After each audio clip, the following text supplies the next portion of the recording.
χώρα είναι μια πολιτικά και κοινωνικά καθυστερημένη χώρα. Το ζήτημα από την αρχή, αγαπητέ μου Σταύρο, είναι πώς θα συνυπάρξουν οι άνθρωποι. Δεν υπάρχει λαός, δεν υπάρχει κοινωνία. Υπάρχουν κοινωνίες μέσα στην κοινωνία και λαοί μέσα στο λαό. Οριζόντια ή κάθετα. Μία λέξη, πολλές σημασίες. Δεν βρίσκεται σε κουτάκια, μα μέσα σε εμπειρίες. Την κρατάει ένας άνθρωπος, κρυμμένη στην ιστορία του. Ποια είναι η λέξη? Εγώ πάντως είμαι ο Σταύρος Κουτσοχέρας. Και αυτό είναι το Σταυρόλεξο. Στο σημερινό επεισόδιο εξερευνούμε τη λέξη δημοκρατία. Και μαζί μας δεν θα μπορούσαμε να έχουμε κάποιον άλλον πέρα από έναν εκλεκτό πολιτικό αναλυτή και επιστήμονα, τον κύριο Λευτέρη Κουσούλη. Λευτέρη, καλησπέρα και καλώς ήρθες. Καλησπέρα, ευχαριστώ πάρα πολύ για την πρόσκληση. Χαίρομαι πολύ που είμαι εδώ και θα συζητήσουμε για τη δημοκρατία. Πάρα πολύ ωραία. Πάμε λοιπόν να ανακαλύψουμε μαζί σου τη λέξη αυτή τη μοναδική, τη δημοκρατία. Προτού όμως προχωρήσουμε βαθύτερα σε αυτή την έννοια, θα ήθελα να μιλήσουμε λίγο για σένα και να ανακαλύψουμε αυτή την έννοια μέσα από σένα. Οπότε θέλω αρχικά να σε ρωτήσω, πού μεγάλωσες, πώς ήταν τα παιδικά σου χρόνια? Μεγάλωσα στη Νότια Λακωνία. Μεγάλωσα στη Λακωνία. Γεννήθηκα σε ένα χωριό της Λακωνίας, στη Νότια Λακωνία, στην Ελίκα Λακωνίας, σε μια αγροτική οικογένεια. Ο πατέρας μου και η μητέρα μου ήταν αγρότες, μέλη του αγροτικού προλεταριάτου της δεκαετίας του 50, όπως συνηθίζω να λέω, και ήταν πραγματικά μέλη του προλεταριάτου. Ο πατέρας μου σε μεγάλη ηλικία, 44-45 ετών, επειδή είχε τελειώσει μια τάξη του σχολαρχείου και ενώ ετοιμαζόταν να πάει στην Αυστραλία ή στην Αμερική, άκουσε ότι αν κάποιος έχει τελειώσει έστω μια τάξη του σχολαρχείου μπορεί να πάει στην Ιερατική Σχολή Κορίνθου και να γίνει ιερέας. Και έτσι λοιπόν ο πατέρας μου, όταν εγώ είμαι 7-8 ετών, γίνεται ιερέας. Έχει ήδη 3 παιδιά, θα κάνουν οι γονείς μου άλλα 2 παιδιά, είμαστε 5 παιδιά στην οικογένεια. Έτσι λοιπόν έχω μεγαλώσει στη Λακωνία. Όταν γίνεται ο πατέρας μου ιερέας, θα φύγουμε από την Ελίκα και θα πάμε σε ένα χωριό κοντά στο Έλεος Λακωνίας. Είναι το πρώτο χωριό στο οποίο ο πατέρας μου θα πάει ιερέας. Μετά θα πάμε σε ένα χωριό κοντά στη Μονεμβάσια. Θα τελειώσω το γυμνάσιο Σπάρτης, εν τω μεταξύ και το Λύκειο Μολάων Λακωνίας. Στη διαδρομή αυτή θα συναντηθώ με την πολιτική και με τη δημοκρατία μέσα από την συνάντηση με τη φιλοσοφία. Όλα αυτά είναι μια δύσκολη παιδική διαδρομή. Γιατί το λέω αυτό? Γιατί οι σύγχρονοι άνθρωποι, οι νεότεροι, ούτε έχουν υποχρέωση, ούτε μπορεί να φανταστούν πώς ήταν η ζωή τότε. Αλλά ήταν συγκλονιστικά διαφορετική και πάρα πολύ δύσκολη στην καθημερινότητά της. Δηλαδή? Επικρατούσε πάρα πολύ μεγάλη φτώχεια. Είμαστε οι περισσότεροι έτσι, σε φτωχές οικογένειες μεγαλώσαμε. Δεν υπήρχαν οι διευκολύνσεις της εποχής. Δηλαδή, για παράδειγμα, εμείς στο γυμνάσιο και στο λύκειο μεγαλώσαμε με λάμπα πετρελαίου. Ξέρετε την λάμπα πετρελαίου? Ξέρετε την λάμπα πετρελαίου. Σήμερα είναι διακοσμητικό αντικείμενο. Αλλά την εποχή εκείνη όμως ήταν ένα βασικό στοιχείο της καθημερινής ζωής. Δεν υπήρχε βέβαια ρεύμα, ηλεκτρισμός. Στο χωριό που ήταν ο πατέρας μου την εποχή εκείνη ιερέας, ήρθε το ρεύμα το 1972, λίγο πριν πάω εγώ στρατιώτης. Και θυμάμαι ότι είχε γίνει μια πάρα πολύ ενδιαφέρουσα, θα έλεγα, εκ των υστέρων, το έβλεπα ήδη δηλαδή ως παρατηρητής, γιορτή στην πλατεία του χωριού, και χωρίς οι άνθρωποι να το αντιλαμβάνονται, ήταν πάρα πολύ ευχαριστημένοι που ήρθε το ρεύμα βέβαια, γιατί άλλαζε τη ζωή τους, αλλά χωρίς να το αντιλαμβάνονται εκείνη την ημέρα ζούσαν μια πραγματική επανάσταση. Γιατί πρόκειτο το ρεύμα, ο ηλεκτρισμός, τώρα δεν τα σκέφτονται οι άνθρωποι αυτοί γιατί τα θεωρούν αυτονόητα και ορθά τα θεωρούν αυτονόητα, γιατί ένα λοιπόν απολύτως απομονωμένο χωριό πίσω από τη Μονεμβάσια, στα βουνά του Πάρνονα, στις κορυφές του Πάρνονα, το οποίο δεν έχει δρόμο, δεν έχει συγκοινωνία, δεν υπάρχει λεωφορείο για παράδειγμα, δεν πέρασε από το χωριό ποτέ λεωφορείο αυτό το χωριό. Εμείς μείναμε εκεί 10 χρόνια περίπου, ο πατέρας μου ιερέας. Έρχεται το ρεύμα λοιπόν και φυσικά για τους ανθρώπους αυτούς είναι μια πραγματική επανάσταση. Να το κάνω πιο συγκεκριμένο παράδειγμα τώρα. Τα καφενεία φέρνουν τηλεοράσεις. Οι τηλεοράσεις μετατρέπουν τα καφενεία σε μικρές κινηματογραφικές αίθουσες. Οι γυναίκες βγαίνουν από το σπίτι και πάνε στα καφενεία γιατί παρακολουθούν τα σύριαλ. Άρα λοιπόν ήδη αμέσως τροποποιεί τις σχέσεις. Ο ηλεκτρισμός, έτσι δεν είναι? Σωστά, το ρεύμα. σωστά. Και τις τροποποιεί με τρόπο συγκλονιστικό που δεν είναι αμέσως ορατός. Δηλαδή ένα απομονωμένο χωριό βλέπει για παράδειγμα ότι υπάρχει πραγματικότητα και έξω από το χωριό. Ότι υπάρχει πραγματικότητα έξω από το δικό τους μικρό κόσμο, έξω από την Ελλάδα και έξω φυσικά συναντιόνται με τον πλανήτη, αφού βλέπουν για παράδειγμα αμέσως σύριαλ αμερικανικά, τα οποία δεν είναι ποτέ φανταστεί στη ζωή τους. Βλέπουν κατά κάποιο τρόπο, δηλαδή έχουν στη διάθεσή τους έναν καθημερινό κινηματογράφο. Για την εποχή εκείνη ο κινηματογράφος, μπορεί να τα θυμάστε, ο περιφερόμενος κινηματογράφος, έτσι, πήγαινε στα χωριά, αλλά μια φορά στους 4-5 μήνες και έβλεπαν τον ελληνικό κινηματογράφο, τα έργα δηλαδή που βλέπουμε εμείς τα ασπρόμαυρα σήμερα στις τηλεοράσεις. Τώρα ξέφυγα λίγο, αλλά θέλω να πω ότι η εποχή εκείνη ήταν πραγματικά δύσκολη και διαφορετική εποχή. Να ρωτήσω, εσείς σε ποια δεκαετία εσύ βασικά, εγώ σε ποια δεκαετία μεγάλωσες? Γεννιέμαι το 52, τώρα βρίσκομαι στον τελευταίο κύκλο της ζωής μου και θα μεγαλώσω στην Ελίκα τη δεκαετία του 50, τη δεκαετία του 60 θα πάω στο χωριό που πάει ο πατέρας μου ιερέας, στο Έλος Λακωνίας, σε ένα χωριό που λέγεται σήμερα Αστέρι, τότε λεγόταν Μπρίνικο Λακωνίας, σε περιοχές πάρα πολύ δύσκολες, Βαλτώδης, τώρα δεν είναι τόσο Βαλτώδης. Το Έλος, όπως λέει το όνομά του, όπως λέγεται από την αρχαία Ελλάδα το Έλος, είναι στην πραγματικότητα ένα έλος.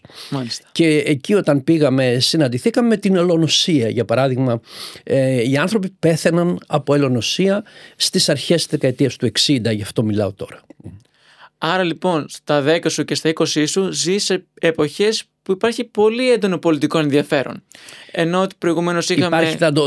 θα σε διακόψω, υπάρχει πολιτική αγωνία η οποία όμως δεν εκφράζεται. Μιλάμε δηλαδή, εμείς μεγαλώνουμε, η δικτατορία θα γίνει όταν εγώ είμαι 15 ετών, άρα έχουμε δικτατορία. Η δικτατορία θα πέσει όταν εγώ είμαι 22 ετών. Υπάρχει μια αγωνία και πολιτική αναζήτηση σε καταστολή. Εμείς έχουμε γεννηθεί το 52, οι άνθρωποι του 50 δηλαδή έχουν γεννηθεί το 52 και έχουμε συναντηθεί με τη μνήμη του εμφυλίου. Μάλιστα. Οι άνθρωποι δεν συζητούσαν για τον εμφύλιο, αυτό το θυμάμαι πάρα πολύ καλά, αλλά η ατμόσφαιρα του εμφυλίου ήταν πάνω από το χωριό και από όλα τα χωριά. Σιγά σιγά βέβαια αυτό τροποποιήθηκε, οι άνθρωποι συνυπήρξαν και προσπάθησαν να βελτιώσουν τη ζωή τους, όπως και το έκαναν. Όλα αυτά τα ερεθίσματα, μία από τον εμφύλιο, μία από την δικτατορία, πώς επηρέασαν εσένα ως παιδί? Εγώ ως παιδί είμαι θα μπορούσα να πω έτσι σε αυτή την εξομολογητική συζήτηση που κάνω, ένα περίεργο παιδί, έτσι. Με την έννοια δηλαδή ότι ενώ ήξερα τις δυσκολίες που υπάρχουν, ήθελα οπωσδήποτε να πάω στο γυμνάσιο και στο λύκειο, γιατί την εποχή εκείνη δεν ήταν αυτονόητο ότι τα παιδιά της ηλικίας μας πήγαιναν στο γυμνάσιο. Πάρα πολύ λίγοι πήγαιναν στο γυμνάσιο. Και επειδή δεν είχαμε γυμνάσιο κοντά, θα έπρεπε να φύγουμε από την οικογένεια 12 ετών, έτσι, να χάσουμε στην πραγματικότητα την οικογένεια, θα μπορούσα να πω σήμερα, και να ζήσουμε μόνοι μας, να μεγαλώσουμε μόνοι μας, γιατί δεν υπήρχε άλλος δρόμος. Έτσι λοιπόν τα παιδιά που ήταν με τα χωριά και ήθελαν να πάνε στις πόλεις που είχαν γυμνάσια και λύκεια, έπρεπε να νοικιάσουν ένα μικρό δωμάτιο και να ζήσουν μόνα τους. Κατά κανόνα σε μια οικογένεια που τους παραχωρούσε ένα δωμάτιο και μπορεί η νοικοκυρά να αναλάμβανε να τους κάνει ένα φαγητό το μεσημέρι. Κατά κανόνα δεν μαγείρευαν ποτέ το βράδυ, οι συμφωνίες πάντα ήταν φαγητό μόνο το μεσημέρι και τα παιδιά, ας πούμε, σαν και εμένα, έμεναν μόνο τους. Έτσι λοιπόν στους Μολάους Λακωνίας, όπου κατεβαίνω από τη Σπάρτη για να είμαι πιο κοντά στην οικογένεια, η οικογένειά μου είναι στην Νότια Λακωνία, μένω πάντα μόνος μου σε ένα δωμάτιο και εκεί στη Λακωνία βασικά, δηλαδή στους Μολάους, αρχίζω και κατά κάποιο τρόπο συναντιέμαι με τον προβληματισμό αυτό, που σήμερα θα έλεγα πολιτικό προβληματισμό, τότε όμως τον έλεγα φιλοσοφικό προβληματισμό. Δηλαδή συναντιέμαι με τη φιλοσοφία στα 16 μου, συναντιέμαι με την γλώσσα στα 16 μου, δηλαδή είμαι ένας μαθητής πολύ καλός, ακόμη και εγώ σήμερα δεν το κατανοώ, δεν μπορώ να το ερμηνεύσω στη γεωμετρία και στα μαθηματικά, δηλαδή μου έβαζαν άριστα 20 και μάλιστα θυμάμαι είχαμε έναν μαθηματικό ο οποίος με σήκωνε και έλυνα τα πιο δύσκολα προβλήματα γεωμετρίας στα 15 μου και μου έλεγε «Λευτέρη, πώς το κάνεις αυτό?» Δεν καταλάβαινα τι εννοούσε, θεωρούσε προφανώς ότι είχε μεγάλη δυσκολία. Στους Μολάους Λακωνίας λοιπόν θα συναντηθώ συναντηθώ με έναν φιλόλογο ο οποίος με μεταστρέφει στην πραγματικότητα μέσα από μια, θα έλεγα, βίαιη σύγκρουση μαζί του και με οδηγεί στη μελέτη της γλώσσας. Και εγκαταλείπω τα μαθηματικά, γιατί είχα σκοπό να δώσω στη ΣΜΑ. Ξέρετε τι είναι η ΣΜΑ? Η ΣΜΑ ήταν Σχολή Μηχανικών Αεροπορίας και μπορούσε κανείς να δώσει στη Δευτέρα Λυκείου. Έπαιρνε πάρα πολύ μικρό αριθμό, νομίζω κάτω από 10. Εγώ θεωρούσα ότι θα μπορούσα να πετύχω, γιατί ήμουν καλός στα μαθηματικά. Αλλά στους Μολάους Λακωνίας μεταστρέφομαι συγκλονιστικά και ασχολούμαι κυρίως με τη γλώσσα, μελετώ τα αρχαία ελληνικά και έτσι συναντιέμαι με τη φιλοσοφία στα 16 μου. Μέσα από τη συνάντηση με τη φιλοσοφία ανακαλύπτω και την πολιτική. Δεν έχω βέβαια στα 16 μου την γνώση, την αντίληψη, την υποψία της σημασίας και της αξίας της πολιτικής και συνεπώς της δημοκρατίας, δηλαδή, γιατί η πολιτική είναι μια αναφορά στη δημοκρατία, δεν είναι αναφορά στην εξουσία. Η πολιτική θα το συζητήσουμε στη συνέχεια. Φυσικά. Εξουσία και πολιτική είναι αντίπαλες έννοιες. Αυτό το διαισθάνομαι από την αρχή. Θα δώσω εξετάσεις στη φιλοσοφική σχολή τότε, γιατί με ενδιαφέρει πάντα η μελέτη της φιλοσοφίας. Θα αποτύχω γιατί δεν γνωρίζω καλά λατινικά. Την εποχή εκείνη δίναμε 4 μαθήματα. Δίναμε έκθεση αρχαία ελληνικά, ιστορία και λατινικά. Εγώ δεν γνωρίζω καλά λατινικά. Θεωρώ ότι με τα 3 μαθήματα θα μπορούσα να πετύχω στο πανεπιστήμιο. Εμείς τώρα τα παιδιά της επαρχίας είμαστε και άσχετοι. Δεν γνωρίζαμε ότι υπάρχουν φροντιστήρια, ότι υπάρχει πολύ δύσκολος ανταγωνισμός. Θα αποτύχω και θα πάω σε ηλικία 19-20 ετών στρατιώτης. Μάλιστα. Να ρωτήσω, σε αυτή τη διαδρομή οι γονείς πώς ήταν προοδευτικοί καταρχάς ή συντηρητικοί άνθρωποι? Οι γονείς μου ήταν, θα το διατυπώσω διαφορετικά, θα έλεγα επαναστατικά προοδευτικοί, όχι με την τρέχουσα έννοια, δηλαδή της δεξιάς, αριστεράς και κέντρου. Ναι.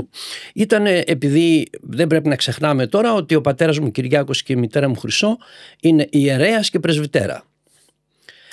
Είναι συνεπώς άνθρωποι επαναστατικά προοδευτικοί, με την έννοια ότι είναι απολύτως αφοσιωμένοι στην κοινότητα. Δηλαδή και ο πατέρας μου και η μητέρα μου υπηρετούν την κοινότητα. Σας το πέρασαν εσάς αυτό? Υπηρετούν την ενορία δηλαδή. Είναι αφοσιωμένοι στην ενορία. Μιλάμε τώρα για μικρές κοινότητες ανθρώπων, οι οποίες είναι κατά κανόνα πάρα πολύ φτωχές. Και αυτό ο πατέρας μου, που είναι άνθρωποι τώρα θα λέγαμε σήμερα αγράμματοι σε εισαγωγικά, δεν έχουν δηλαδή τυχεία οι άνθρωποι. Η μητέρα μου είχε τελειώσει το δημοτικό της εποχής εκείνης και ο πατέρας μου μια τάξη σχολαρκείου, δηλαδή κάτι σαν το σημερινό γυμνάσιο θα έλεγα. Έχει μια υποψία για τα πράγματα, αλλά δεν μπορεί να τα διατυπώσει, θα τα διατύπωνε ποτέ όπως τα λέμε εμείς σήμερα. Αλλά αυτό που έχω συγκρατήσει και είναι για μένα συγκλονιστικό ενδιαφέροντος, γιατί το ανακαλούσα πάντα και το ανακαλώ, είναι ότι οι άνθρωποι αυτοί, αν και είχαν 5 παιδιά, ήταν απολύτως αφοσιωμένοι στην ενορία. Αυτό είναι μια επαναστατική πράξη στο βάθος. Έτσι. Φυσικά. Αυτό το αίσθημα του να νοιάζετε, να φροντίσετε την κοινωνία, σας το πέρασαν και εσάς? Τον άλλον. Ναι. Σας το πέρασαν και εσάς? Απολύτως, ναι. Για μένα αυτό είναι ένα στοιχείο καθοριστικό στη διαδρομή. Γι' αυτό και είμαι έτσι μάχημος υποστηρικτής της πολιτικής διαδικασίας δηλαδή, με την έννοια ότι η πολιτική είναι μια διαλογική υπόθεση, ένας διαλογικός τόπος όπου οι άνθρωποι θα συναντηθούν μέσα στην ανομοιότητα και τη διαφορά του ο καθένας και ο ένας έχει υποχρέωση να σέβεται την ανομοιότητα και τη διαφορά του άλλου. Και η πολιτική έρχεται μέσα από τον κανόνα και το θεσμό να διαμορφώσει ένα πλαίσιο συνύπαρξης. Αυτό δεν είναι πάντα εφικτό, δεν είναι πάντα εύκολο. Δεν το πέτυχαν όλοι οι άνθρωποι στη διαδρομή. Υπάρχουν σήμερα κοινωνίες όπου δεν υπάρχει πολιτική, ενώ υπάρχει εξουσία. Για να κατανοήσει κανείς τι είναι πολιτική και συνεπώς πώς συγκροτείται αυτό που εμείς ονομάζουμε δημοκρατικό πλαίσιο, θα πρέπει να κατανοήσει, να αφομοιώσει τη διαφορά μεταξύ εξουσίας και πολιτικής. Η εξουσία είναι μια καθολική υπόθεση, τα θέλει όλα δικά της, θέλει να καθορίζει τα πάντα μοναρχικά. Η εξουσία έχει ένα συνώνυμο, είναι μοναρχία η εξουσία. Ενώ η πολιτική είναι η αμφισβήτηση αυτής της συνθήκης. Δηλαδή, συγγνώμη που διακόπτω, δηλαδή η εκθεμελίωση και ο κατακαιρματισμός της. Η πολιτική θέλει την εξουσία τεμαχισμένη, ώστε να μπορεί να μην έχει καθολική εξουσία. Και μέσα σε αυτό το πλαίσιο του τεμαχισμού, του περιορισμού των εξουσιών δηλαδή, οι άνθρωποι να μπορούν να είναι όλο και περισσότερο ελεύθεροι. Η πολιτική είναι μια λειτουργία που διευκολύνει την ελευθερία, εάν οι άνθρωποι θέλουν να είναι ελεύθεροι. Στη δυτική δημοκρατία η εξουσία είναι κατακαιρματισμένη? Απολύτως είναι κατακαιρματισμένη. Είναι κατακαιρματισμένη, αυτό που θεωρητικά λέμε η διάκριση των εξουσιών, που θεωρητικά ξεκίνησε πριν από τη Γαλλική Επανάσταση, έχει μια βάση. Για να κατανοούμε τα ανθρώπινα πρέπει να έχουμε στο νου μας ότι δεν υπάρχει ιδανική κατάσταση. Αυτό που εμείς περιγράφουμε τώρα είναι μια κατάσταση που συνδέεται με τα ανθρώπινα, συνεπώς είναι μέσα στη σχετικότητά της. Μπορεί να μιλάμε για διάκριση των εξουσιών, ιδανική διάκριση των εξουσιών δεν υπάρχει ούτε θα υπάρξει ποτέ. Μάλιστα. Να πω μια ιστοριούλα. Βεβαίως. Ναι. Στην αρχαία Ελλάδα περίπου το 650 π.Χ. αυτό καταγράφεται ως ιστορικό γεγονός και μάλιστα αναφέρεται και το όνομα του προσώπου, στο οποίο θα αναφερθώ, αλλά εγώ δεν το θυμάμαι αυτή τη στιγμή. Σε μια πόλη της Μικράς Ασίας, ένας νέος άνθρωπος, ας πούμε 30, 35, 40 ετών, πεθαίνει ο πατέρας του, ο οποίος είναι ο επικεφαλής της πόλης, θα λέγαμε ο άρχοντας της πόλης, και κληρονομεί την εξουσία του πατέρα του. Και αυτός ο νέος άνθρωπος συγκαλεί, λέει η ιστορία τώρα, μας το παρουσιάζουν ως πραγματικό γεγονός, τους ομοίους του, περίπου 30 θα λέγαμε 40 ή 50 ανθρώπους, και κάνει μια μικρή συνέλευση θα λέγαμε εμείς σήμερα. Και τι λέει λοιπόν αυτός ο άνθρωπος? Ότι εγώ που κληρονόμησα την εξουσία από τον πατέρα μου, θέτω την εξουσία εις μέσον. Αυτή είναι η πρόταση που διασώζεται ιστορικά. Τι λέει? Θέτω την εξουσία ανάμεσά μας. Εις μέσον σημαίνει ελάτε να τη μοιραστούμε. Αυτό είναι μια πράξη επαναστατική. Τι λέει? Ότι η εξουσία όπως κληρονομήθηκε ή μπορεί να κληρονομηθεί από κάποιον που καθολικά την κατέχει, εγώ δεν την θέλω έτσι και θέλω να τη μοιραστούμε. Και άρα αρχίζουν πολιτικές λειτουργίες θα λέγαμε. Υποθέτω τώρα, αν μπορούμε να επιτρέψουμε στη φαντασία μας λίγο να χάσει τον έλεγχο, ότι εκεί στη συνέλευση των 40-50 νέων ανθρώπων κάποιοι θα σήκωσαν το χέρι τους και θα είπαν τι εννοείς έτσι. Και αυτός θα έδωσε μία απάντηση. Συνεπώς εκείνη τη στιγμή και σε άλλες παρόμοιες πολλές στιγμές που δεν γνωρίζουμε, ξεκινάει ένας διάλογος, μια αντιπαράθεση για το πώς θα διαμορφωθούν οι λειτουργίες της πόλης. Από τη στιγμή που αυτό γίνεται ανεκτό και δεν υπάρχει μια εξουσία υπέρτερη με τη βία να ανακόψει αυτή τη διαλογική διαδικασία, έχουμε την πολιτική και σιγά σιγά χτίζεται η δημοκρατία. Πολύ ωραία λοιπόν. Θα ήθελα να ρωτήσω λίγο παραπάνω πράγματα για εσάς, λίγο πώς ασχοληθήκατε. Ναι, επανέλθουμε ούτως ή άλλως. Μπορούμε να επανερχόμαστε ανά πάσα στιγμή σε αυτό που έχει προηγηθεί, γιατί αυτό που έχει προηγηθεί υπάρχει πάντα στο παρόν. Με μία διαφορά, ότι το παρόν έχει προτεραιότητα. Μάλιστα. Λοιπόν, πάμε λίγο σε εσάς ως παιδί. Ζείτε όλη αυτή την κατάσταση. Για ποιο λόγο και πώς σας απασχολεί το θέμα της δημοκρατίας? Το θέμα της δημοκρατίας έτσι όπως το λέμε σήμερα, με τις λέξεις που το λέμε σήμερα, δεν με απασχολεί. Δεν έχω στη σκέψη μου το ερώτημα τι είναι η δημοκρατία. Αυτό θα τεθεί στη διαδρομή. Θα τεθεί δηλαδή με τις λέξεις που θα συναντήσω στη διαδρομή, με το περιεχόμενο των λέξεων στη διαδρομή. Για παράδειγμα, δεν έχω προσπαθήσει να δώσω τον ορισμό της δημοκρατίας. Τον ορισμό της δημοκρατίας τον δίνω δεκαετίες αργότερα στο ελάχιστο λεξικό που έχω βγάλει ένα βιβλιαράκι που επιχειρώ να ορίσω τις βασικές θεμελιώδεις έννοιες, όπου επιχειρώ να ορίσω και την έννοια της πολιτικής για παράδειγμα. Η πολιτική είναι κατά τη γνώμη μου υπό τη θεωρητική πλέον ματιά. Δηλαδή ο μικρός Λευτέρης που έχει μια αγωνία για τα πράγματα θα συναντηθεί με την πολιτική θεωρία, την πολιτική φιλοσοφία, την κοινωνιολογία, την ανθρωπολογία στη διαδρομή και θα καταλήξει ότι η πολιτική είναι ο θεσμικός έλεγχος της βίας. Δηλαδή η αρχαίγονη βία που υπάρχει στις κοινότητες των ανθρώπων, για να νοηθεί η συνύπαρξη πρέπει να περιοριστεί. Πώς θα περιοριστεί? Θα περιοριστεί μέσα από κανόνες. Και πώς θα υιοθετηθούν οι κανόνες? Θα υιοθετηθούν μέσα από μια διαλογική διαδικασία. Αυτή η διαδικασία συνολικά, που είναι η πιο καινοτόμα κατά τη γνώμη μου που επινόησε ο άνθρωπος, είναι η πολιτική. Και από τη φύση της αυτή η διαδικασία στρέφεται εναντίον της εξουσίας, παράδειγμα ενός ιερέα, ενός μάγου, ο οποίος λέει ότι τα ξέρει όλα και τα θέλει όλα δικά του.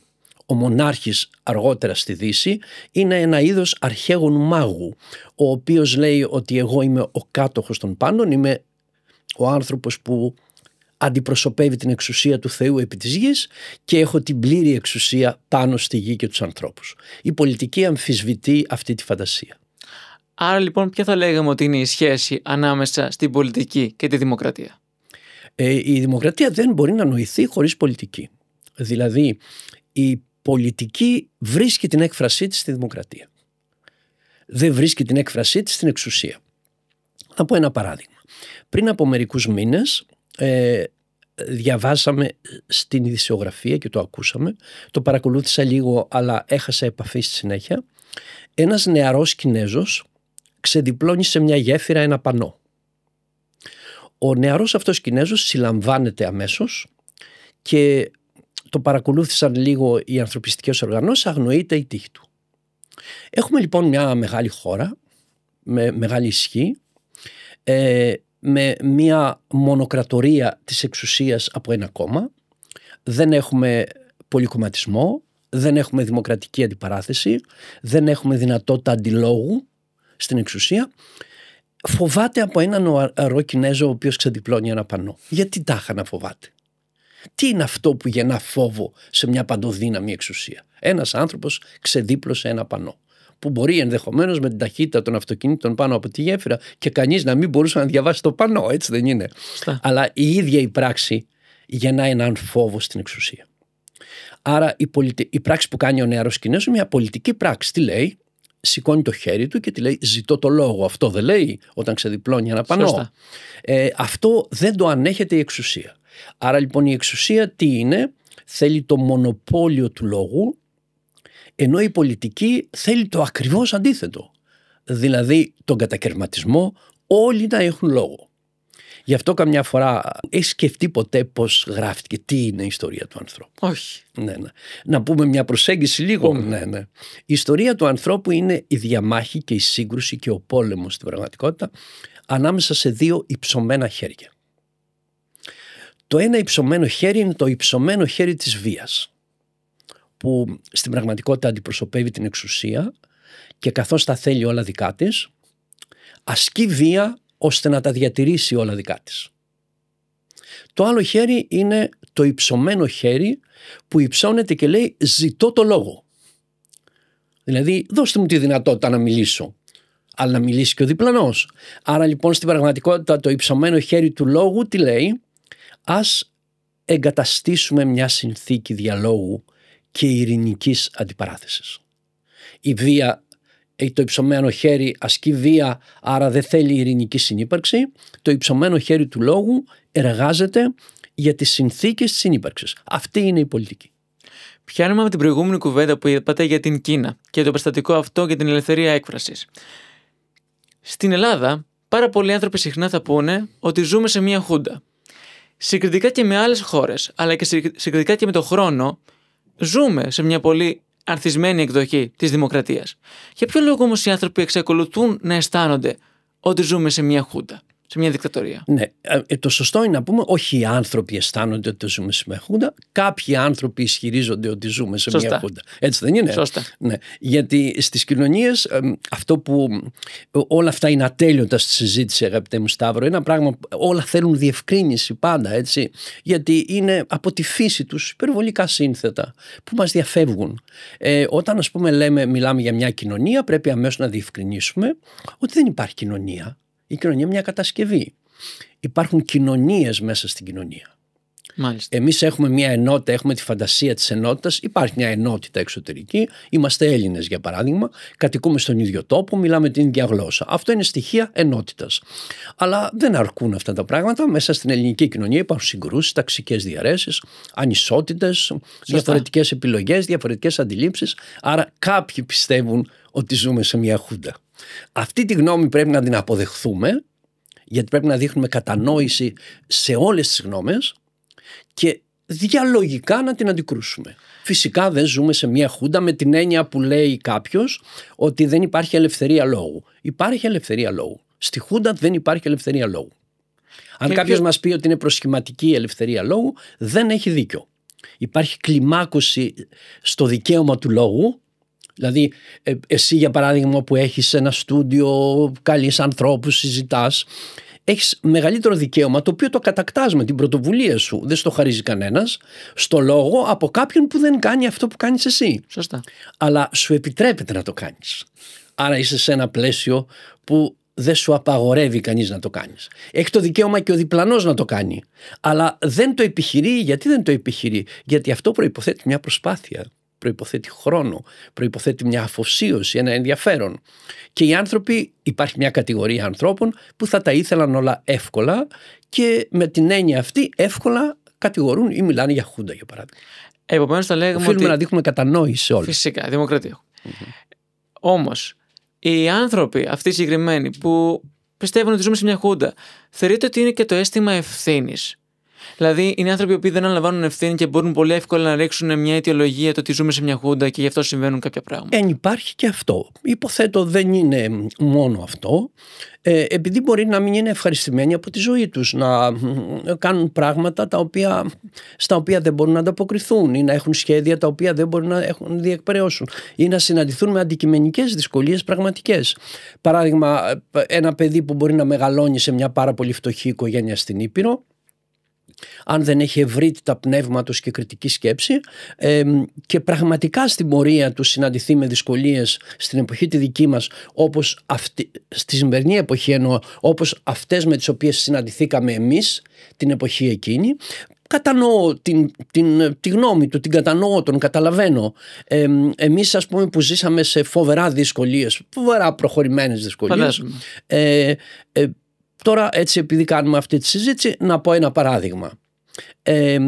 Εμένα μου συμβαίνει το εξής. Εγώ είμαι ένας ανήσυχος μαθητής, είμαι μαθητής στο Γυμνάσιο Σπάρτης, θέτω ζητήματα που μου λέγανε κάποιοι πιο ορθολογικοί από μένα φίλοι μου που ήταν και αυτοί παιδιά ιερέα γιατί κάναμε παρέα, είμαστε στην πραγματικότητα απομονωμένοι. Ακούω τα παιδιά σε που μιλάνε για bullying έτσι και χαμογελάω μέσα μου γιατί εμείς έχουμε υποστεί φοβερό bullying στη διαδρομή.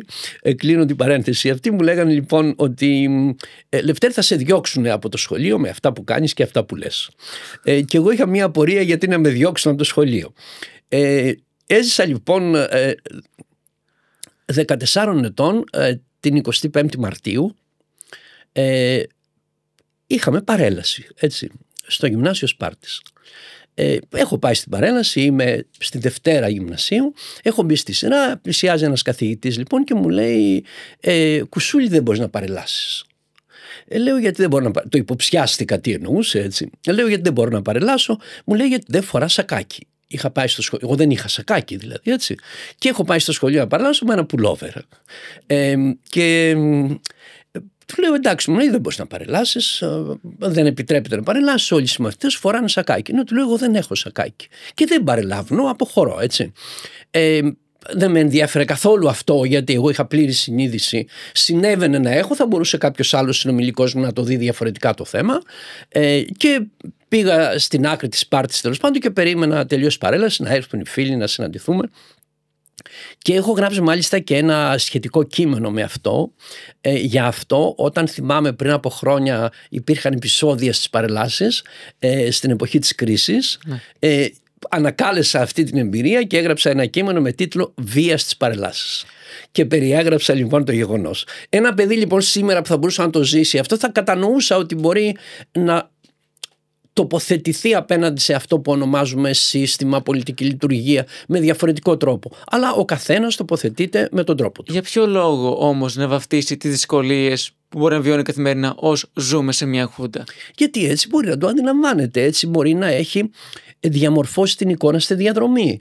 Αυτό που λέει σήμερα ο συγκεκριμένος άνθρωπος μπορεί αύριο να το αλλάξει. Με αυτή την έννοια, λέω, οφείλουμε να δείχνουμε κατανόηση ακόμη και σε τοποθετήσεις που δεν έχουν ορθολογική βάση. Επανέρχομαι πάντα δηλαδή στη δημιουργική σύγκρουση, στην αποδοχή της γνώμης του άλλου και στη διαλεκτική και διαλογική συνύπαρξη. Θεωρείτε πως η εποχή των μνημονίων έπαιξαν ρόλο για την αντίληψη του ελληνικού λαού σχετικά με την σύγχρονη δημοκρατία? Φυσικά, οπωσδήποτε, ναι. Η αντιπαράθεση που έγινε στην εποχή των μνημονίων δεν ήταν διαλογική αντιπαράθεση. Καθορίστηκε, το έχω εξηγήσει αυτό στα κείμενά μου, επιχείρησα τουλάχιστον πάρα πολύ αναλυτικά, από τον βίαιο λόγο. Ο βίαιος λόγος δεν έχει θέση στη δημοκρατική λειτουργία. Δηλαδή μπορούμε, αγαπητέ μου Σταύρο, να αντιπαρατεθούμε με την πιο υψηλή ένταση. Αλλά έχουμε υποχρέωση, στο βαθμό που η συνείδησή μας βλέπει τα πράγματα έτσι, να σεβαστούμε ο ένας το πρόσωπο του άλλου. Δεν έχω, για παράδειγμα, δικαίωμα στη δημοκρατική αντιπαράθεση να σε χαρακτηρίσω. Μάλιστα. Δηλαδή να πω, ας πούμε, όπως ακούγαμε τότε, ότι είσαι πεμπτοφαλαγγίτης. Θα έχεις ακουστά την έννοια αυτή? Σωστά. Ξεγνωρίζεις τι είναι πεμπτοφαλαγγίτης? Γνωρίζω. Η πεμπτοφαλαγγίτης είναι μια φασιστική έννοια και ναζιστική έννοια. Ο πεμπτοφαλαγγίτης είναι η έννοια του εσωτερικού εχθρού. Δηλαδή κάποιος ο οποίος έχει τη δύναμη του λόγου να πει στο Σταύρο ή στο Λευτέρη ή σε κάποιον άλλον ότι είσαι εχθρός της κοινότητας, μιλάμε δηλαδή για βίαιη κατασταλτική πράξη και συνεπώς αφού είσαι εχθρός της κοινότητας μπορούμε και να σου αφαιρέσουμε τη ζωή γιατί είσαι η μεγάλη απειλή, έτσι δεν είναι? Ωστόσο αγκαλιάστηκαν αυτές οι απόψεις. Ναι, αυτό θέλω να πω, με αυτό θέλω να πω ότι κυριάρχησε αυτός ο βίαιος λόγος και αυτό ήταν μια αλλίωση της δημοκρατικής λειτουργίας. Αυτό είναι θεμελιώδες. Η χώρα είναι, το έχω πει πάρα πολλές φορές έτσι και με παρεξηγούν οι φίλοι, η χώρα είναι μια πολιτικά και κοινωνικά καθυστερημένη χώρα. Και στο βαθμό που είναι πολιτικά και κοινωνικά καθυστερημένη, θα εξηγήσουμε αν έχουμε λίγο χρόνο τι σημαίνει αυτό. Πολύ. Ναι. Γίνονται αποδεκτές συμπεριφορές που δεν είναι πολιτικές. Είναι δηλαδή εξουσιαστικές συμπεριφορές που έχουν μέσα την καταστολή και τη βία. Γιατί όταν ο άλλος λέει σε κάποιον ότι είσαι εσωτερικός εχθρός, πεμπτοφαλαγγίτης για παράδειγμα, σημαίνει ότι η κοινότητα δεν μπορεί να σε αποδεχθεί. Άρα λοιπόν μπορεί να ασκήσει βία επάνω σου επειδή στην πραγματικότητα διατυπώνεις μία γνώμη, όχι επειδή κάνεις μία πράξη. Τι σημαίνει κοινωνική και πολιτική καθυστέρηση? Είναι αυτό που λέει η λέξη. Η λέξη καθυστέρηση τι σημαίνει? Μας μιλάει για μια υστέρηση στο χρόνο, στη διαδρομή των ανθρώπων μιας κοινωνίας ως προς αυτό που πραγματικά συμβαίνει, ως προς αυτό που πραγματικά συντελείται, ως προς αυτό που πραγματικά βιώνουν. Δηλαδή οι άνθρωποι γνωρίζουν ότι δεν υπάρχουν εσωτερικοί εχθροί. Δηλαδή η γνώμη, το να διατυπώσει κάποιος μια γνώμη, παράδειγμα, να διατυπώσει κάποιος μια γνώμη ότι η χώρα πρέπει να φύγει από την Ευρωπαϊκή Ένωση. Σωστά. Να γράψει κείμενα, να βγάλει βιβλία, είναι ελεύθερος να το κάνει αυτό. Δεν θα τον εμποδίσει κανείς. Αλλά αν κάποιος θεωρήσει ότι αυτό θα ήταν μια απειλή για τη χώρα, δεν μπορεί να τον χαρακτηρίσει εσωτερικό εχθρό, δεν μπορεί να τον πει πεμπτοφαλαγγίτη. Άρα λοιπόν στην πραγματικότητα η υστέρηση είναι η μη δυνατότητα αποδοχής της διαλογικής λειτουργίας. Πάντα ερχόμαστε στην αποδοχή του άλλου. Το κριτήριο είναι αυτό που είπε ο τύπος στην Πικρά Ασία, εσμέσον. Δηλαδή να τα συζητάμε μεγάλε όλα. Αν κάποιος λέει δεν θα τα συζητάμε όλα γιατί εγώ έχω δίκιο και αφού έχω δίκιο εσύ δεν έχεις δικαίωμα λόγου, αυτό είναι μια καθυστέρηση. Για ποιο λόγο μου συμβαίνει αυτό? Γιατί είναι στη φύση των πραγμάτων. Δηλαδή ποια είναι η φύση των πραγμάτων? Η φύση των πραγμάτων είναι ότι η δημοκρατική συνθήκη για την οποία μιλάμε, δηλαδή η διαλογική συνθήκη, είναι ένα βήμα πολιτισμού. Ο πολιτισμός τι είναι ο πολιτισμός? Ο πολιτισμός είναι η τέχνη της συνύπαρξης. Το ζήτημα από την αρχή, αγαπητέ μου Σταύρο, είναι πώς θα συνυπάρξουν οι άνθρωποι. Αυτό είναι το κεντρικό ερώτημα. Υπάρχει μια ιστοριούλα την οποία οι άνθρωποι ξεχνούν στη διαδρομή. Φοβερή ιστοριούλα. Που θέτει το ζήτημα της δυσκολίας της συνύπαρξης. Ένας αδερφός σκοτώνει έναν αδερφό. Θυμάσαι ποιοι είναι αυτοί? Είναι ο Κάιν και ο Άβελ. Γιατί λέει αυτή την ιστοριούλα, ρε παιδί μου, τι δουλειά έχει τώρα η Παλαιά Διαθήκη? Αυτό που λέει όμως είναι συγκλονιστικά ενδιαφέρον. Λέει ότι στον κόσμο που μόλις είπε μυθολογικά πώς κατασκευάστηκε, θα υπάρχουν άνθρωποι, αδερφοί μάλιστα, οι οποίοι δεν μπορούν να συνυπάρξουν. Άρα τι λέει συμβολικά? Ότι κοιτάξτε να δείτε, εδώ σε αυτόν τον κόσμο που ήρθατε θα γεννηθείτε, θα ζήσετε και θα πεθάνετε, το κυριότερο πρόβλημα είναι η συνύπαρξη και πρέπει να το αντιμετωπίσετε. Γιατί ο καθένας από τη φύση του ως ελεύθερα όντα, οι άνθρωποι, ο άνθρωπος είναι ένα φοβερό όν, έτσι. Κυρίως είναι ένα όν φαντασίας. Μία από τη φαντασία του θα ήθελε να υπάρχει μόνος του στόμα. Ο άνθρωπος, το έχω εξηγήσει σε ορισμένα κείμενά μου, είναι ένα αναρχικό όν. Δηλαδή είναι η φύση του τέτοια, θα ήθελε να αρνείται κάθε έξωθεν αρχή. Και να είναι μόνος του, ρε παιδί μου, να μην τον ενοχλεί κανένας. Σωστά. Αλλά αυτό δεν γίνεται. Υπάρχει ανάγκη της συνύπαρξης. Και έτσι λοιπόν, όταν ο Κάιν απομακρύνεται από τον τόπο του εγκλήματος, έχει σκοτώσει τον Άβελ δηλαδή, ακούει, λέει, ιστοριούλα μια φωνή. Πού είναι ο αδερφός σου, ο Άβελ? Το θυμάσαι αυτό καθόλου στην ιστορία? Και τι απαντά ο Κάιν? Τι είμαι εγώ φύλακας του αδερφού μου? Τι μου ζητάς, ρε παιδί μου, λογαριασμό για τον άλλον που είναι αδερφός μου? Ο πολιτισμός λοιπόν, τι είναι ο πολιτισμός? Είναι ο λογαριασμός για τον άλλον. Και επειδή αυτό είναι ένα βήμα, οι άνθρωποι στη διαδρομή περισσότερο συναντήθηκαν με την εξουσία, δηλαδή την επιβολή, τη βία και την καταστολή. Άρα η συνύπαρξη ήταν μια συνύπαρξη που την αγγιάται η εξουσία και όχι η πολιτική διαλογική λειτουργία μέσα στην οποία υπάρχει η ευθύνη του καθενός να ενδιαφέρεται για τον Άβελ. Να ρωτήσω. Καταλαβαίνεις τη δυσκολία? Καταλαβαίνω. Είναι πραγματικά μια δυσκολία. Γι' αυτό και υπάρχει οπισθοδρόμηση, γι' αυτό και η δημοκρατία σήμερα στον κόσμο είναι σε περιορισμένη συνθήκη στον πλανήτη. Έτσι. Αν το δει κανείς, αυτό που κάνουμε εμείς δηλαδή και συζητάμε τώρα, δεν θα μπορούσαμε να το κάνουμε, για παράδειγμα, σε πάρα πολλές χώρες του πλανήτη. Η αλήθεια είναι αυτή. Ναι. Αν πάμε για παράδειγμα στο Μαρόκο και θέσουμε ορισμένα ζητήματα που συνδέονται με την εξουσία, αγαπητέ μου Σταύρο, δεν θα έκανες επόμενο podcast. Αν δεν πήγαινες και σε ένα καφενείο να θέσεις τα ζητήματα της εξουσίας και της λειτουργίας, θα είχες μερικά προβλήματα αν κυκλοφορήσεις. Μάλιστα. Σε πολλά Μαρόκο, δεν είναι μόνο το Μαρόκο. Φυσικά. Θέλω να ρωτήσω όμως. Εμείς οι απόγονοι του Σοκράτη, του Αριστοτέλη, του Περικλή, τόσο δημοκράτες. Είμαστε απόγονοι Σοκράτη. Και τόσο πολιτισμένοι και δημοκρατικοί άνθρωποι. Για ποιο λόγο αγκαλιάσαμε φράσεις όπως Ήρμανο-Τσολιάδες, στο Γουδί, στα 4 που έχουν υποθεί στη Βουλή? Γιατί είναι πάρα πολύ εύκολος ο δρόμος. Ο δρόμος δηλαδή της απλούστευσης και της απλοποίησης, ότι τα πράγματα είναι έτσι στην πολύ χοντρική εκδοχή τους, δεν απαιτούν κριτική προσέγγιση και κριτική σκέψη. Η κριτική σκέψη πάλι είναι ένας δύσκολος δρόμος.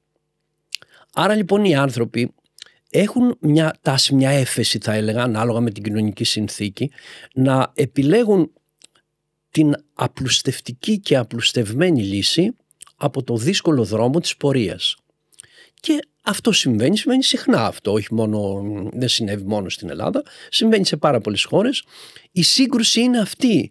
Η πρώτη εκδοχή είναι το υψωμένο χέρι της βίας, γιατί στην πραγματικότητα τι είναι η εξουσία? Ενοποιεί τα πράγματα. Σου λέει είναι μόνο έτσι και μην ψάχνεις διαφοροποίηση και διακρίσεις, ρε παιδί μου, και αυτό το αποδέχεται ο άλλος. Σου λέει καλύτερα να είναι απλά τα πράγματα. Αλλά η διαλογική πορεία θέτει τα ζητήματα κατακαιρματισμένα, εις μέσον δηλαδή. Άρα του λέει ότι η ζωή έχει πολλές πλευρές. Δεν υπάρχει ομοιομορφία. Υπάρχει διαφορετικότητα. Και αυτά πρέπει να τα σεβαστούμε. Υπάρχουν πολλές γνώμες στη διαδρομή. Και πρέπει κατά κάποιο τρόπο μέσα σε αυτή τη σεβαστική λειτουργία του ενός προς τον άλλον να συνυπάρξουμε. Και αυτό είναι μια διαμάχη. Η διαμάχη αυτή κατά τη γνώμη μου δεν θα τελειώσει ποτέ. Και τα μνημόνια ουσιαστικά να πούμε ότι προκάλεσαν όλο αυτό ή έφεραν στην επιφάνεια κάτι που ήδη υπήρχε? Και το ένα και το άλλο. Το ένα υπάρχει μέσα στο άλλο. Η φύση των πραγμάτων είναι διαλεκτική. Δηλαδή τίποτα δεν υπάρχει μόνο του. Το ένα συνδέεται με το άλλο. Το ένα τροφοδοτεί το άλλο. Διαμορφώνεται μια κίνηση, η κίνηση αυτή παίρνει μια συγκεκριμένη τροπή, στη συγκεκριμένη αυτή χρονική τροπή μπορεί το ένα να ενισχυθεί και το άλλο να υποχωρήσει, σε μια επόμενη αυτό που υποχώρησε να κερδίσει, και έτσι διαμορφώνεται η ροή του ποταμού. Οι ελεύθεροι άνθρωποι θα πρέπει, αυτοί που θέλουν να είναι ελεύθεροι άνθρωποι, θα πρέπει να συγκρατούν πάντα ότι ασφαλώς υπάρχει ο εαυτός τους που έχει προτεραιότητα σε εισαγωγικά, αλλά υπάρχει και ο διπλανός. Έχεις σκεφτεί ποτέ γιατί ο χριστιανισμός μέσα σε μια συνθήκη ακραίας βίας ρωμαϊκής αυτοκρατορίας κερδίζει έδαφος? Γιατί κερδίζει? Ένας τύπος τέλος πάντων περιφέρεται εκεί πέρα και λέει διάφορα πράγματα. Γιατί βρίσκει οπαδούς? Δεν είναι οπαδοί κατά τη γνώμη μου, έτσι, πιστούς σε εισαγωγικά, έτσι. Εγώ θα έλεγα πεπισμένους, δηλαδή άνθρωποι αυτοί έχουν πιστεί ότι αυτό είναι το σωστό, έτσι. Τι σημαίνει, ρε παιδί μου? Γιατί ο τύπος αυτός διαμορφώνει ένα κίνημα και μάλιστα που δεν μπορεί να ελεγχθεί από τη ρωμαϊκή αυτοκρατορία? Γιατί οι άνθρωποι ξεχνούν ότι ο Ιησούς διδάσκει σε ρωμαϊκή κατοχή, αυτό το ξεχνάνε, έτσι. Σωστά. Ναι. Και ότι όλα τελούν υπό την ρωμαϊκή ματιά και την ρωμαϊκή βία. Τι να συμβαίνει τάχα? Έχει σχέση με αυτό που μόλις συζητάμε. Έχει σχέση με την πρόταση που θέτει τον άνθρωπο στο κέντρο του κόσμου. Τι έχει πει μια πρόταση, έτσι, συγκλονιστικά επαναστατική, που τη λέει με θρησκευτικό λόγο, θα λέγαμε εμείς άνθρωποι σήμερα. Αγάπα τον πλησίον σου ως εαυτόν. Δεν λέει αγάπα τον πλησίον σου, δεν σταματάει εκεί η πρόταση, λέει ως εαυτόν. Αυτή η πρόταση, αν την αναλύσει κανείς, τι σημαίνει? Ότι εσύ, μεγάλε, έτσι, είσαι το κέντρο του κόσμου. Εγώ καταλαβαίνω το μεγαλείο σου, την ανομοιότητα, τη διαφορά σου, τη μοναδικότητά σου, αλλά αυτό που θα κάνεις στον εαυτό σου, δηλαδή να αγαπάς τον εαυτό σου ως εαυτόν, δεν λέει? Να ξέρεις ότι υπάρχει και ο πλησίος σου, ο οποίος είναι κάτι σαν και σένα, μεγάλε. Και ότι αν αυτό δεν το αποδεχθείς, δηλαδή δεν αποδεχθείς ότι είσαστε και οι δύο, όλοι δηλαδή, αυτό λέει, άνδρας, γυναίκα, δούλος, ελεύθερος, γιατί μιλάει συμβατικά, έτσι, μιλάει την εποχή εκείνη. Σωστά. Και ο δούλος άνθρωπος είναι, έτσι. Το ότι υπάρχει δουλεία είναι κοινωνική συνθήκη, αυτά που λέει αυτός είναι πέρα από την κοινωνική συνθήκη, ότι όλοι είσαστε κάτι σπουδαίο, οπωσδήποτε ανυπέρβλητο και εν δυνάμει ελεύθερο. Αυτό δεν του λέει? Αυτό δεν μπορεί να ανακοπήσει τη διαδρομή. Για ποιο λόγο όμως, εφόσον έχουν περάσει αρκετά χρόνια? Γι' αυτό και εκτελείται ο άνθρωπος, έτσι. Ναι, εφόσον έχουν λήξει τα μνημόνια, ακόμα η χώρα μας θεωρείται πως είναι πολιτικά και δημοκρατικά καθυστερημένη? Γιατί όλα αυτά που περιγράφουμε, δηλαδή η ορίμανση που προϋποθέτει αυτή η διαδικασία και έχει ανάγκη αυτή η διαδικασία και στην πραγματικότητα γεννάει αυτή η διαδικασία, έχει μια βραδύτητα, μια καθυστέρηση. Δηλαδή δεν τρέχει με το βαθμό που θα έπρεπε. Αυτό θέλω να πω. Η κοινωνία σήμερα, η ελληνική κοινωνία, είναι μια ανώριμη πολιτικά και κοινωνικά κοινωνία. Είναι πάρα πολύ απλά πράγματα, αγαπητέ μου Σταύρο. Η θεωρία που μελετάει τα ανθρώπινα έχει μια φοβερή πρόταση, την οποία σου προτείνω να έχεις στο μυαλό σου και στους φίλους που μας ακούνε αν θέλουν. Το μικρό μιλάει για το μεγάλο. Δηλαδή αν θέλουμε να κατανοήσουμε τη συνθήκη την ευρύτερη που επικρατεί σε μια κοινωνία, να παρατηρούμε το μικρό. Παράδειγμα, να βγούμε έξω εδώ δίπλα και να δούμε πόσες διαβάσεις πεζών είναι κατηλημμένες, πόσες ράμπες έχουν κλειστεί και πόσοι θα περάσουν οριακά με κόκκινο ενώ έχει ανοίξει το πράσινο.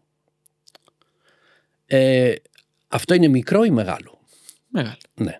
Είναι μικρό ως πράξη, θα μπορούσε να πει κανείς, γιατί αυτός που σταθμεύει εκεί λέει δεν βαριέσαι τώρα ρε παιδί μου, εγώ βιάζομαι λίγο να πάρω ένα καφέ, αλλά στην πραγματικότητα συμπυκνώνει μια αντίληψη που έχει εγκατασταθεί.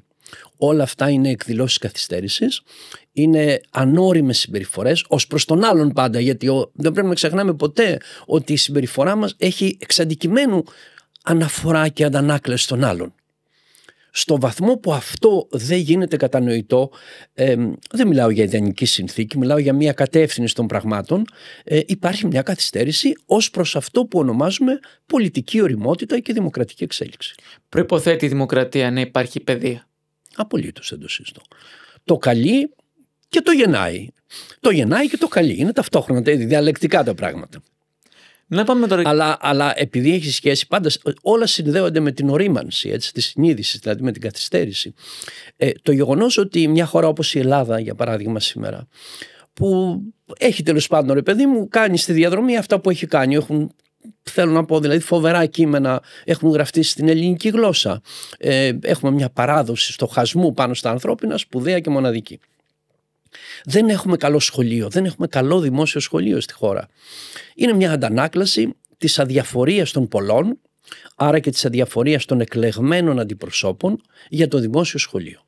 Άρα έχουμε την καταγραφή μιας συνολικής συνειδητής καθυστέρησης. Η ελληνική κοινωνία θα έπρεπε να κινητοποιείται κάθε μέρα, έτσι σαν σχήμα λόγου το λέω, για να πετυχαίνει ένα καλύτερο δημόσιο σχολείο. Αν λοιπόν συγκρίνεις σήμερα, για παράδειγμα, τους μισθούς μιας δασκάλας ή δάσκαλου που νεοδιορίζεται με έναν άλλον ο οποίος εργάζεται στο δημόσιο, σε μια προνομιακή θέση του δημοσίου, θα δεις ότι η αμοιβή τους είναι ελάχιστη και κανείς δεν ασχολείται με αυτό. Υποθέτω ακόμη και σήμερα, καλά στο παρελθόν ήταν συγκλονιστικές οι διαφορές, αν συγκρίνει κανείς, ας πούμε, μια εργαζόμενη σε ένα τραπεζικό ίδρυμα, να μην πω τράπεζα, τέλος πάντων, με το μισθό της δασκάλας των παιδιών της ή των παιδιών του, η δασκάλα και ο δάσκαλος θα έπαιρνε περίπου το 50% της αμοιβής ενός εργαζόμενου σε ένα τραπεζικό ίδρυμα που μπορεί να μην είχε πτυχίο. Η αποδοχή αυτής της συνθήκης είναι, κατά τη γνώμη μου, μια καθυστέρηση. Μάλιστα. Θα έπρεπε δηλαδή να έχει προτεραιότητα ο δάσκαλος, η δασκάλα, η καθηγήτρια και ο καθηγητής. Συνολικά το δημόσιο σχολείο, το ζήτημα της γνώσης και της παιδείας. Όχι με την έννοια ότι τα παιδιά μπορεί να γίνουν και δεν έχει και τόσο ενδιαφέρον να γίνουν ειδικοί σε κάτι, αυτό θα το επιλέξουν στη διαδρομή όταν μεγαλώσουν. Το σημαντικό είναι να μπορούν να γράφουν, να διαβάζουν, να κατανοούν, να εκφράζονται, να συνομιλούν, να διαλέγονται, δηλαδή να οπλιστούν με μια κριτική σκέψη. Και οι ίδιοι θα δουν τι θα κάνουν στη διαδρομή. Αυτά είναι τα μεγάλα ζητήματα. Θέλω να επιστρέψουμε λίγο στο ζήτημα της πόλωσης και να ρωτήσω σχετικά με τη δημοκρατία. Διότι πολλές φορές οι άνθρωποι αναζητάμε να εντάξουμε κάπου μια έννοια για να σταθούμε πιο οικεία. Θέλω λοιπόν να ρωτήσω, η δημοκρατία εντάσσεται λιγότερο ή περισσότερο σε μια ιδεολογία? Εξαρτάται τώρα πώς θα ορίσει κανείς την ιδεολογία. Πώς καταλαβαίνεις τη λέξη ιδεολογία? Στο ελάχιστο λεξικό έχω δώσει τον ορισμό της ιδεολογίας. Πώς την καταλαβαίνεις, τι σημαίνει ιδεολογία? Είναι ένα σύνολο ιδεών, γνωμών, ας πούμε, αυτό καταλαβαίνεις. Αξιών, ναι. Ναι, αξιών κλπ. Αν το τοποθετείς έτσι, είναι έτσι, πράγματι. Είναι μια εκδοχή για τα πράγματα. Αυτή η εκδοχή για τα πράγματα ανήκει στον κόσμο των ιδεών, επειδή έχει μεταξύ των άλλων και μια σχετικότητα. Δηλαδή δεν έχουμε απόλυτη εκδοχή της δημοκρατίας. Η δημοκρατία είναι μια διαδικασία, μια διαλεκτική σχέση, μια σύγκρουση που σήμερα μπορεί να είναι έτσι, αύριο μπορεί να είναι λίγο διαφορετική, αλλά έχει ένα θεμέλιο. Το θεμέλιο είναι η διαλογική βάση, άρα η αμφισβήτηση της ενότητας της εξουσίας, η αποδοχή του δικαιώματος του ενός και της μιας στο δικαίωμα της γνώμης και της δράσης. Δηλαδή δεν θα πει ότι επειδή το 99% αποφάσισε κάτι θα αφαιρέσουμε όλα τα δικαιώματα στον έναν ή στη μία που διαφωνεί. Η δημοκρατία είναι εγγυάται τα δικαιώματα του ενός και της μιας. Αυτή είναι η συγκλονιστική διαφορά. Μέσα στη συνύπαρξη, μέσα στη συνολική συνύπαρξη, μέσα στη σχετικότητα, πάλι υπογραμμίζω, δεν υπάρχει ιδανική συνθήκη. Γιατί θα μπορούσε τώρα να μας ακούει και να πει κάποιος, πού γίνονται αυτά? Γίνονται αυτά καθημερινά δίπλα μας, στις χώρες που ζούμε εμείς δηλαδή, αλλά γίνονται με μια σχετικότητα, γιατί αυτό που περιγράφουμε θεωρητικά δεν μπορεί στην πράξη να βρει απόλυτη αντιστοιχεία. Τα δικαιώματα της μιας και του ενός δηλαδή μπορεί να περιοριστούν από το 99%. Αλλά στο βαθμό που διατηρεί το δικαίωμά της, παράδειγμα να πάμε τώρα στις εποχές που εμείς είμαστε φοιτητές, ο ένας ή μία είχε το δικαίωμα να γράψει ένα κείμενο, να το δακτυλογραφήσει, να το τυπώσει σε έναν, πώς λέγονταν τότε, δεν θυμάμαι, πολύγραφο. Έχετε ακουστά τι ήταν ο πολύγραφος?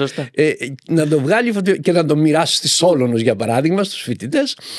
Αυτό είναι ένα δικαίωμα το οποίο δεν υπάρχει παντού στον κόσμο. Είναι ένα δημοκρατικό δικαίωμα και η δημοκρατία είναι στην πραγματικότητα η επέκταση αυτού του δικαιώματος. Σήμερα με το διαδίκτυο όλα έχουν πάρει άλλη μορφή, αλλά και το διαδίκτυο ως τόπος έκφρασης έχει συγκλονιστικά ενδιαφέρον και συμβάλλει στη δημοκρατική λειτουργία. Ανέφερε προηγουμένως την ερώτηση, διότι βλέπουμε ενίοτε διαφόρους οι οποίοι ταυτίζουν τη δημοκρατία με την εκάστοτε παράταξη, κέντρο-δεξιά ή αριστερά, να ταυτίζουν την παράταξή τους με τη δημοκρατία και απέναντι να βλέπουν εχθρούς του λαού. Ναι, πρέπει να το μελετήσουν και πάλι το ζήτημα. Ναι. Δεν είναι δημοκρατική η συνθήκη αυτή. Η δημοκρατική συνθήκη είναι πάντα εις μέσον. Δηλαδή τι σημαίνει? Μέσα στη σχετικότητα. Ότι δεν υπάρχει αλήθεια. Δεν υπάρχει δηλαδή κάτι που είναι πέρα από μας, υπέρτερο από μας, έχει δηλαδή θεϊκή υπόσταση. Θα λέγαμε, αυτό δεν είναι μια καθυστέρηση? Έτσι, το να θεωρείς δηλαδή ότι τα ανθρώπινα καθορίζονται από μια θεϊκή βούληση είναι μια καθυστέρηση. Τα ανθρώπινα δεν καθορίζονται από τη θεϊκή βούληση, καθορίζονται από τη συμμετοχή και τις αποφάσεις των ανθρώπων. Αν ο Θεός υπάρχει, δεν ασχολείται με αυτά πάντως, έτσι. Για το πώς εμείς θα συνυπάρξουμε. Αυτό είναι δικό μας δικαίωμα και υποχρέωση, το πώς θα συνυπάρξουμε. Άρα οι άνθρωποι που θεωρούν ότι έχουν την αλήθεια δεν βλέπουν την ιδεολογία όπως τη βλέπεις εσύ, αγαπητέ Σταύρο. Και πώς τη βλέπουν? Τη βλέπουν διαφορετικά, την έχω χωρίσει το ελάχιστο λεξικό. Μπορείτε να μας πείτε? Ναι, η ιδεολογία λοιπόν είναι εσύ το περιέγραψες ως ανοιχτό σύστημα ιδεών. Η ιδεολογία, σύμφωνα με αυτή την αντίληψη, είναι ένα κλειστό σύστημα ιδεών.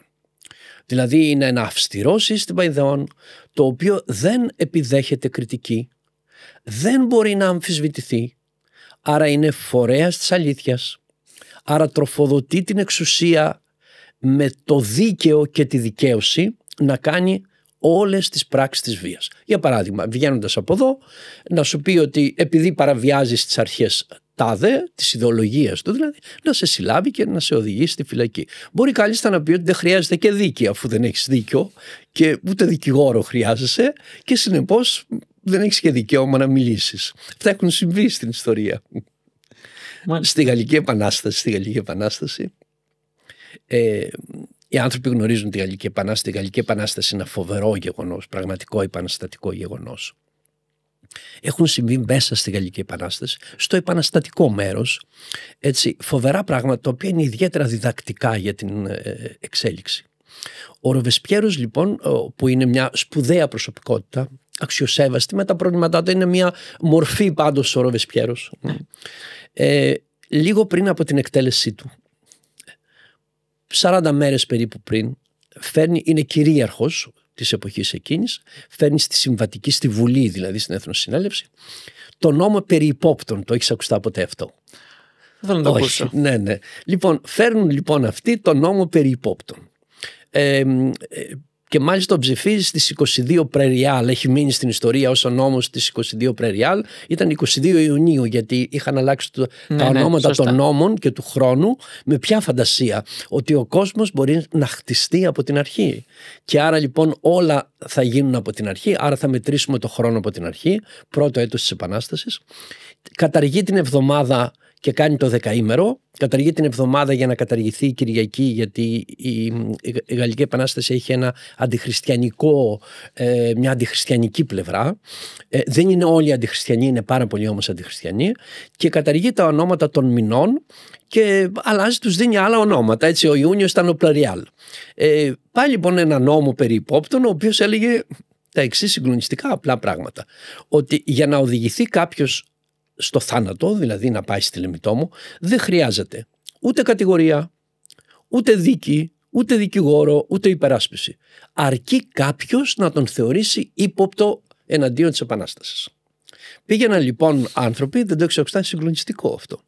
Πήγαιναν λοιπόν στα αστυνομικά τμήματα, θα λέγαμε σήμερα, και έλεγαν ότι ο Σταύρος είναι αυτός. Τον βάζουν σε μια κατάσταση, δεν εξετάζει κανείς τίποτα. Και την κατάσταση αυτή το βράδυ την πάνε στον Ροβεσπιέρο, ο οποίος υπογράφει, και την επομένη εκτελούνται οι άνθρωποι. Μέσα σε 40 περίπου μέρες, αν δεν κάνω λάθος, εκτελέστηκαν με τη διαδικασία αυτή 1.700 άνθρωποι, ως ύποπτοι, με βάση τον νόμο περί υπόπτων. Και λίγο μετά θα ακολουθήσει και η καρατόμηση του Ροβεσπιέρου μέσα σε αυτό το πνεύμα. Και όταν φώναζε στη συμβατική, μα δεν θα απολογηθώ, του λέγαμε, μα δεν έχεις ανάγκη, δεν υπάρχει ανάγκη να υπολογηθείς, τα έχει λύσει ο νόμος περί υπόπτων αυτά. Και θέλω να πω δηλαδή ότι αυτές είναι πράξεις πολιτικού παραλογισμού που δεν μπορεί να αντέξουν στη διαδρομή. Γι' αυτό λοιπόν και η σύγκρουση θα είναι διαρκής. Δηλαδή στην πραγματικότητα είναι η σύγκρουση μεταξύ του ορθού λόγου, δηλαδή της υπεράσπισης της πολιτικής που λέει ότι η βία που μας απειλεί, γιατί μας απειλεί μια βία πάντα, έτσι, υπάρχει μια αρχαίγονη βία. Αυτό είναι ένα άλλο θέμα, δηλαδή ποιες είναι οι αρχαίγονες αναποθέσεις που παρακολουθούν το σύγχρονο άνθρωπο, δηλαδή στοιχεία που έχουν εγγραφεί στη συνείδηση, που στην πραγματικότητα χτίζονται στην πρώτη διαδρομή, αυτή που δεν γνωρίζουμε εμείς ούτε μπορούμε να εξερευνήσουμε. Αυτά εγώ τα ονομάζω αρχαίγονες αναποθέσεις. Οι αρχαίγονες αναποθέσεις φέρνουν μέσα τους τη βία και εμείς άνθρωποι της εποχής έχουμε μια υποχρέωση να ελέγχουμε τη βία. Πάντα θα υπάρχει βία, αλλά οφείλουμε να είμαστε σε εγρήγορση ως προς τον έλεγχο της βίας. Και η δημοκρατία ελέγχει τη βία δημοκρατικά, δηλαδή με κανόνες, λειτουργίες, δικηγόρους, δικαστήρια, αποφάσεις, ενστάσεις, συγκρούσεις. Ενώ η εξουσία τα λύνει με πιο απλό τρόπο, έτσι. Σε μια δημοκρατία όμως έχουμε εξουσία. Όμως δεν προχωράει σε μια καταχρηστική χρήση της βίας ή της όποιας εξουσίας, διότι υπάρχει και μια ευθύνη της κάθε πράξης που θα λάβει. Θέλω λοιπόν να ρωτήσω, τι ρόλο παίζει η ευθύνη σε μια δημοκρατία? Στοιχείο της συνείδησης των ανθρώπων. Όλοι, επειδή στην πραγματικότητα η δημοκρατική λειτουργία, ας πούμε, η δημοκρατία η ελληνική σήμερα λειτουργεί με βάση ένα σύνταγμα. Υπάρχει δηλαδή ένας καταστατικός κανόνας. Ένα θεμελιώδες σχέδιο κανόνων που λέει έτσι θα υπάρχετε. Παράδειγμα, αναγνωρίζει τα κόμματα. Αναγνωρίζει ότι δικαιοσύνη και πολιτική εξουσία και κυβέρνηση είναι διαφορετικά πράγματα. Αυτό έχει μια σχετικότητα. Δεν λειτουργούν μόνοι τους οι κανόνες. Υπάρχουν άνθρωποι οι οποίοι έρχονται να δώσουν ζωή στους κανόνες. Εδώ υπάρχει το στοιχείο της ευθύνης. Πόσο κανείς δηλαδή σέβεται στο βάθος αυτή την ανάγκη της συνύπαρξης μέσα σε ένα πλαίσιο κανόνων. Γιατί μπορεί μια συγκεκριμένη κυβέρνηση εκλεγμένη που ασκεί εξουσία όχι με την έννοια της καθολικής εξουσίας αλλά με την έννοια της σχετικής εξουσίας να κάνει κατάχρηση των κανόνων, κατάχρηση των νόμων.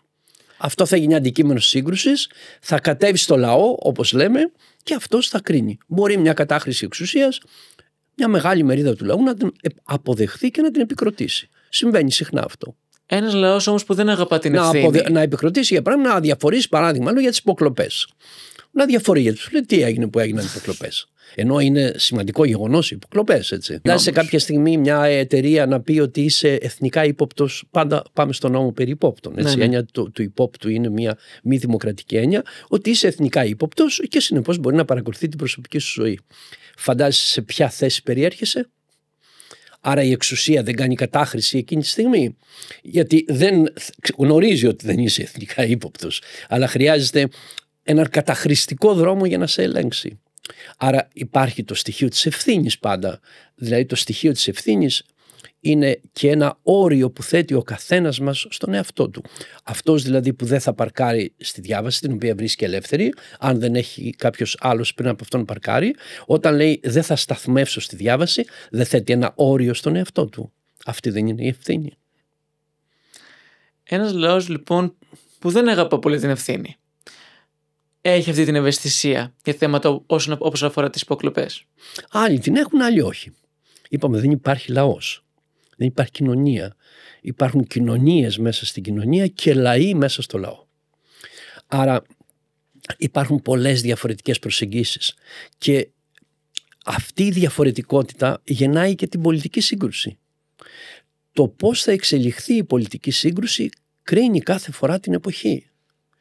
Άρα ο βαθμός της ευθύνης συνδέεται και με το βαθμό και είναι απόρρια του βαθμού συνειδητοποίησης, δηλαδή πόσο ο καθένας από εμάς έχει αντιληφθεί και έχει γράψει μέσα του την υποχρέωση να μην παρκάρει στη διάβαση.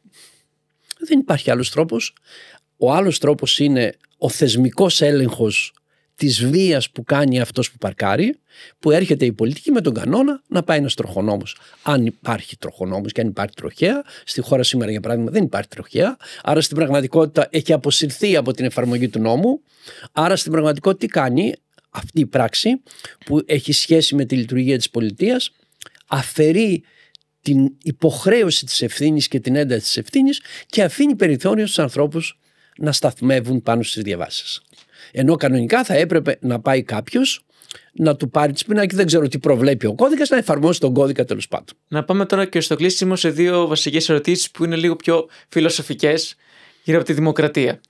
Στο βιβλίο σας, το ελάχιστο λεξικό, αναφέρεται έντονα την λέξη αισθητική. Και θέλω να ρωτήσω, αισθητική, επιβάλλεται σε μια βασικό δημοκρατία. Θέμα η αισθητική. Επιβάλλεται σε μια δημοκρατία να υπάρχει αισθητική? Όχι, δεν επιβάλλεται με την έννοια που το λέμε, που λέει το ρήμα δηλαδή. Απαραίτητη. Ναι, η αισθητική είναι ένα βήμα πολιτισμού, είναι μια έκφραση πολιτισμού. Απαραίτητη, ναι, ως ευκταία, έτσι, Ναι. περισσότερο, γιατί η αισθητική έχει σχέση με το ωραίο, με τη συνθήκη της συνύπαρξης, με την τέρψη που γεννά το ωραίο, και άρα είναι ένα στοιχείο που έρχεται να συμπληρώσει ποιοτικά τη ζωή μας, το περιβάλλον μέσα στο οποίο ζούμε, τον τρόπο με τον οποίο υπάρχουμε, και στην πραγματικότητα μας πάει, κατά τη γνώμη μου, λίγο πιο πέρα, έτσι, σαν ένα ποιοτικό βήμα. Είναι ένα βήμα πολιτισμού η αισθητική. Παράδειγμα, το να έχουμε εδώ που κατέβηκα στην πλατεία, μια πλατεία που να έχει ασχοληθεί η τοπική αρχή, ο Δήμος, έτσι δεν είναι? Ιδιαίτερα με την αισθητική δεν θα είχε μεγαλύτερη αξία για τους ανθρώπους που καθημερινά ζουν σε αυτή την πλατεία, που κατεβαίνουν από το μετρό?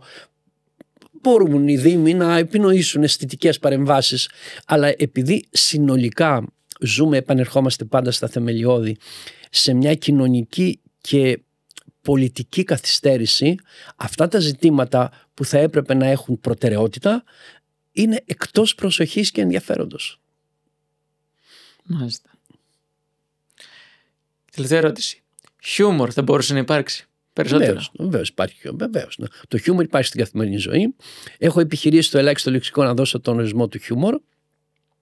Για το ελάχιστο λεξικό, ενώ είναι πολιτικό λεξικό, αναφέρεται σε όλες τις βασικές έννοιες της συνύπαρξης. Το χιούμορ είναι μια απελευθερωτική διαδικασία, μια αθώα απελευθερωτική διαδικασία.